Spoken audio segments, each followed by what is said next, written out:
নমস্কার, মেক মানির পক্ষ থেকে আমি কৌশিক চ্যাটার্জি। গুড মর্নিং, সুপ্রভাত।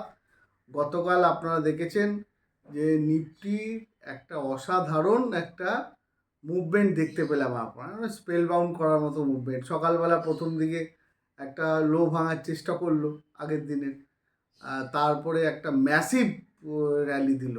মানে যারা কালকে রোজগার করতে পেরেছেন তাদেরকে অভিনন্দন, তাদেরকে শুভেচ্ছা।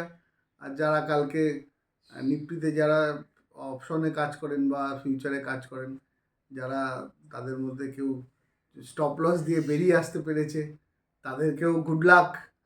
আর যারা কালকে পারেনি কিছু করতে দেখতে, তাদের জন্য কালকে কিছু করার নেই, বসে দেখতে হয়েছে। কিন্তু যারা কালকে রোজগার করতে পেরেছে তাদের অবশ্যই অভিনন্দন।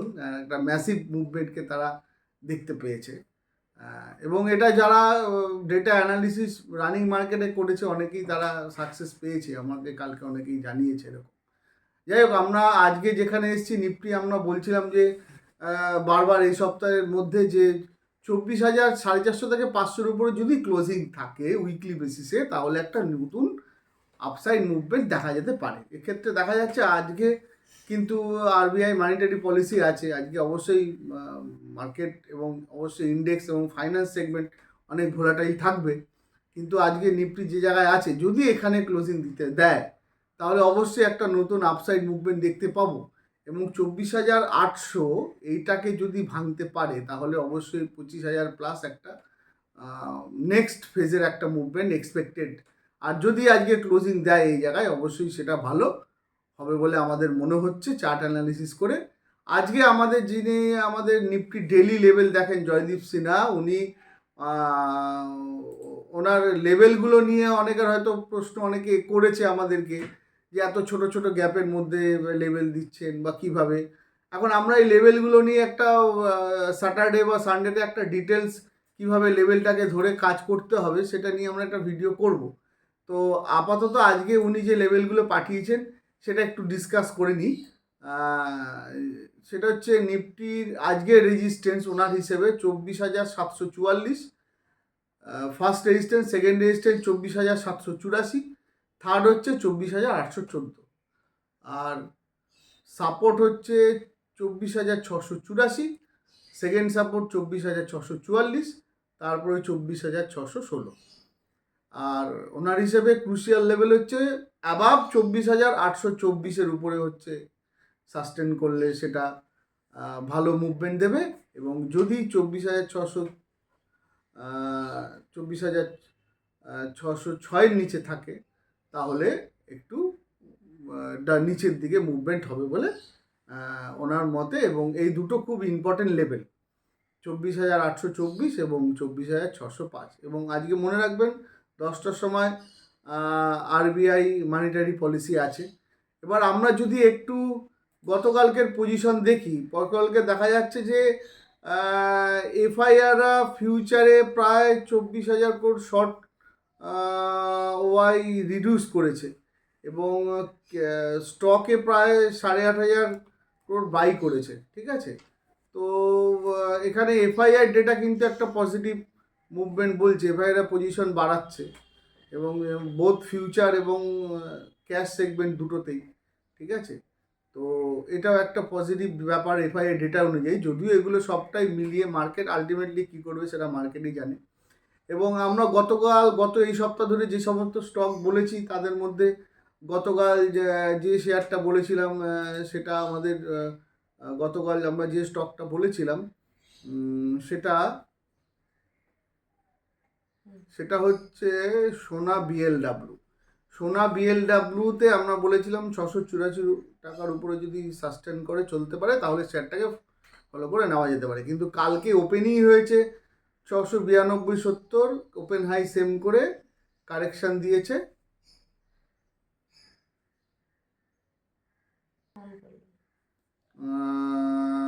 692.70 ওপেন হাই সেম করে তারপর ক্লোজিং দিয়েছে 675-এ। তো এটা মোটামুটি 693 টাকার উপরে গেলে তবেই শেয়ারটাকে ধরবেন, কারণ 684 টাকার উপরে সাস্টেন করতে পারেনি। 684 টাকার উপরে সাস্টেন করছে কিনা, যারা পজিশনাল ট্রেড নেবেন যারা একেবারে নতুন আমাদের সঙ্গে মেক মানির সঙ্গে, তারা মনে রাখবেন যে পজিশনাল ট্রেডের ক্ষেত্রে আমরা বলে দিই যে যে লেভেলটা বলবো, ধরুন 684 টাকার উপরে সাস্টেন করছে কিনা, এটা অন্তত 15 মিনিট দেখতে হবে যে যে প্রাইসটা আমরা বলবো সেই প্রাইসের উপরে শেয়ারটা দাঁড়াচ্ছে কিনা। তো যদিও কালকে কেউ ধরে থাকেন তাহলেও চিন্তার বিষয় নেই, 693 টাকা 94 টাকা ভাঙলেই ও কিন্তু আবার যাওয়া শুরু করবে। ডাবর যে জায়গায় বলেছিলাম আমরা সেখানেই আছে, খুব একটা মুভমেন্ট দেয়নি। আজকে একটা শেয়ারের কথা বলবো, এটাকে ফলো আপ রাখতে পারেন, সেটা হচ্ছে বরুণ বেভারেজ। বরুণ বেভারেজ কালকে ক্লোজিং দিয়েছে 633 টাকা। মোটামুটি এই শেয়ারটা 635-36 টাকার উপরে গেলে এই শেয়ারটাকে ধরা যেতে পারে শর্ট টার্মের জন্য। 2-3% মুভমেন্ট এক্সপেক্টেড আমাদের কাছে।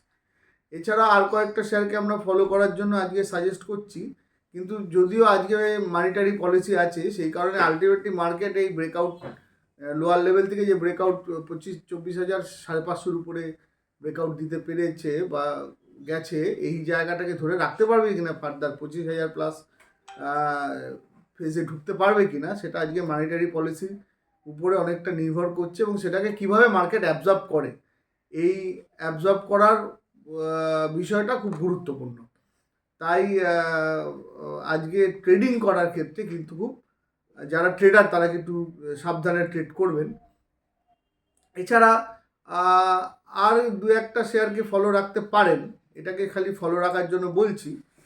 আমরা ডিটেলস এই শেয়ারগুলোকে কিভাবে আমরা যেগুলো ফলো করতে বলছি, সেই স্টকগুলোকে কিভাবে ট্র্যাক করবেন, কিভাবে কোন লেভেলে ট্র্যাক করে তাদেরকে ধরবেন, সেগুলো আমরা এই সপ্তাহের শেষের দিকে আমরা কয়েকটা ভিডিও আনবো। তো আপাতত আপনারা এই ইমামি 637-38 টাকার উপরে শেয়ারটাকে ফলো রাখতে পারেন, এবং নিপন লাইফ 710 টাকা 712 টাকার উপরে, এবং অবশ্যই বরুণ বেভারেজ বললাম 636 থেকে 638 এই লেভেলটার উপরে যদি সাস্টেন করে এবং 640কে ভাঙে, তাহলে বরুণ বেভারেজ থেকে একটা শর্ট টার্ম মুভমেন্ট আমরা এক্সপেক্ট করতে পারি। এই শেয়ারগুলো যেগুলো আমরা বলছি সেগুলোকে দেখবেন, আর তার মধ্যে কিছু পারফর্ম করতে পারে, এই মুহূর্তে নাও করতে পারে, হয়তো কিছুদিন পরে করবে। সবটাই আপনারা ফলো রাখতে পারেন। আর নিজেরা কখনো কাজ করার ক্ষেত্রে আমাদের স্টক অনুযায়ী দেখে অ্যাডভাইস করা, দেখে শেয়ার কেনাবেচার ক্ষেত্রে অবশ্যই খুব সাবধানে করবেন। নিজেদের ফাইন্যান্সিয়াল অ্যাডভাইসারের সঙ্গে যোগাযোগ করে নেবেন, কারণ আমরা কেউ সেবি রেজিস্টার অ্যানালিসিস নই। আমরা শুধুমাত্র এডুকেশন পারপাসে এই ভিডিওটা করছি। আপনাদের সহযোগিতা, আপনাদের আমার শুভেচ্ছা আমাদের আপনাদের পক্ষ থেকে আমাদের আশা রাখি। আর একবার বলে দিই, নিফটি কিন্তু যদি আমরা পজিশনাল ক্ষেত্রে দেখি তাহলে অবশ্যই নিফটি কিন্তু এফআইআই ডেটা কিন্তু বেশ স্ট্রং বলছে তার পজিশন অনুযায়ী। এবার দেখা যাক 24,800 হার্ডেলটাকে মার্কেট টপকাতে পারে কিনা। সকলের জন্য শুভেচ্ছা রইল, এবং এই সপ্তাহটার এন্ডে সবার ভালো কাটুক। আমরা শনিবার দিন একটা আবার নতুন ভিডিও আনবো। নমস্কার।